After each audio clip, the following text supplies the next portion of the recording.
I'm Larry Menti. Welcome back to Jersey Matters as we continue our conversation with Congressman Frank Pallone.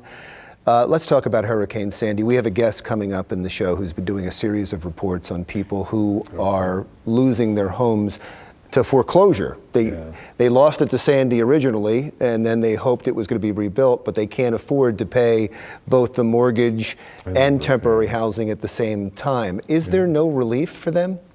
I mean, the problem is that all the money has moved out so slowly. You know, it's over 2 years now, right? We're talking 2 years and several months.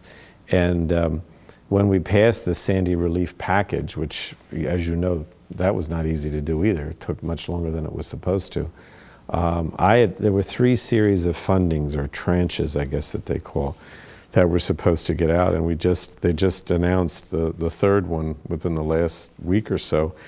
But I think it's just taken much too long, and a lot of people still haven't gotten the money to rebuild their homes or to make repairs, and there were problems with flood insurance. But the main thing is that money that came from the federal government has been very slow in coming forward, and that's caused a lot of problems for people. Right. It's just heartbreaking, though, because through no fault of their own, they trusted that their homes would be rebuilt with this money, and it's not rebuilt, and then the funds for their temporary housing ran out. That was only for 18 months, so Larry, that ran out spring or summer of last year. So, I mean, they're looking for a hero. Is there nothing that anybody can do for them?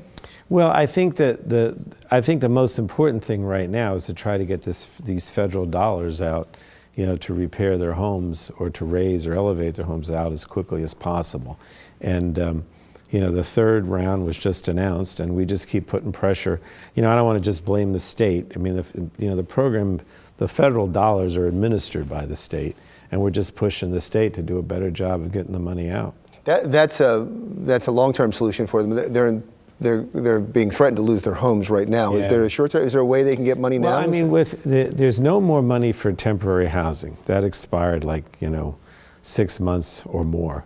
I mean, if someone has a problem with foreclosure, I mean, obviously they can try to work with the bank, and if they want to call us up at my district offices, I have one in Long Branch, to give you the number, 732-571-1140. They can call us and we can see if there's some way to help. But, you know, the banks aren't required to renegotiate or help you, unfortunately. Yeah, that's very nice of you to do that, though. Let's talk about sports betting in New Jersey. A possibility? Well, as you know, a couple years ago, the state, there was a referendum that passed 2-1.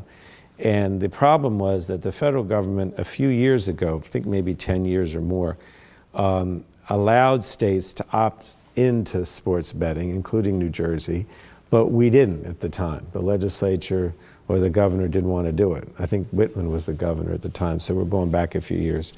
And so then that window was closed. Now, I have legislation, myself and Frank Lobiondo, who represents Atlantic City, that we're trying to, you know, reopen it and make it possible for New Jersey to have sports betting again. We take the position, though, that the federal prohibition on it is unconstitutional. So there is a court case that's now up to, I think, the Third Circuit Court of Appeals. The initial court ruling was that the federal prohibition stands. So it's all, you know, the question is, can we get the courts to rule in our favor and abide by the referendum, or can we get legislation passed that would allow it clearly?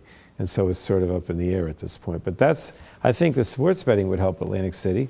It would also help Monmouth Park. It would be allowed under the legislation that was passed in the state in the referendum at any existing casino or racetrack.